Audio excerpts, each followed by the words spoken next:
Καλησπέρα, γεια σας, καλημέρα σας, τι κάνετε, πώς είστε όλοι καλά, πάνε καλά να είστε. Καλώς ήρθατε σε ένα νέο βίντεο. Σήμερα θα σας πω για το κινητό μου το άλλο.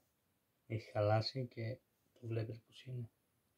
Η οθόνη του touch έχει πάθει κάτι, μάλλον δεν ξέρω. Καλά ήταν τόσο όσο άντεξε. Το έχω πάρει το 2018 μέχρι σήμερα.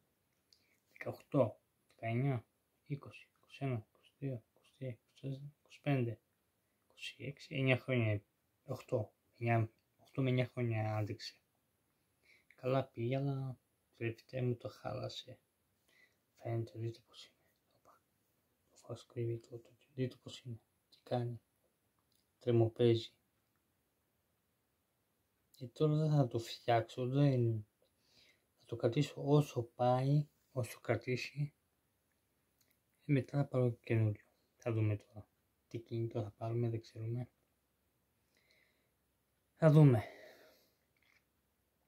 Αυτό ήταν το βίντεο για σήμερα. Απλά πήρα να ενημερώσω ότι το κινητό μου το έχει παίξει. Και έστελνε. Έκανε άστο 1002 πράγματα. Και απλά πήρα να σας ενημερώσω. Δείτε πώς αναβοσβήνει. Εδώ δείτε. Βλέπετε. Τρεμοπαίζει το φως. Βλέπετε. Λοιπόν, αυτό ήταν το βίντεο για σήμερα. Αν δεν σας άρεσε δεν πειράζει, και εμένα δεν μ' άρεσε επειδή χαλάει και αυτό, πέρασε, τα χρόνια πέρασανε και έφτασε στο τέλος του. Να δείτε ακόμα μια δεύτερη φορά, από πάνω προς τα κάτω δείτε πως είναι. Τι τα πλάκια ακούνε. Είναι διαφημίσεις από τη TV μου.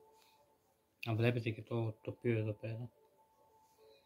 Λοιπόν, καλό σας βράδυ, καλό ξημέρωμα.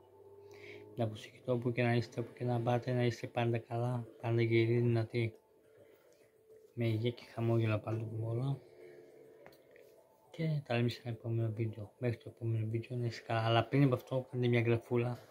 Οκ. Τα λέμε στο επόμενο βίντεο πίσω. Bye.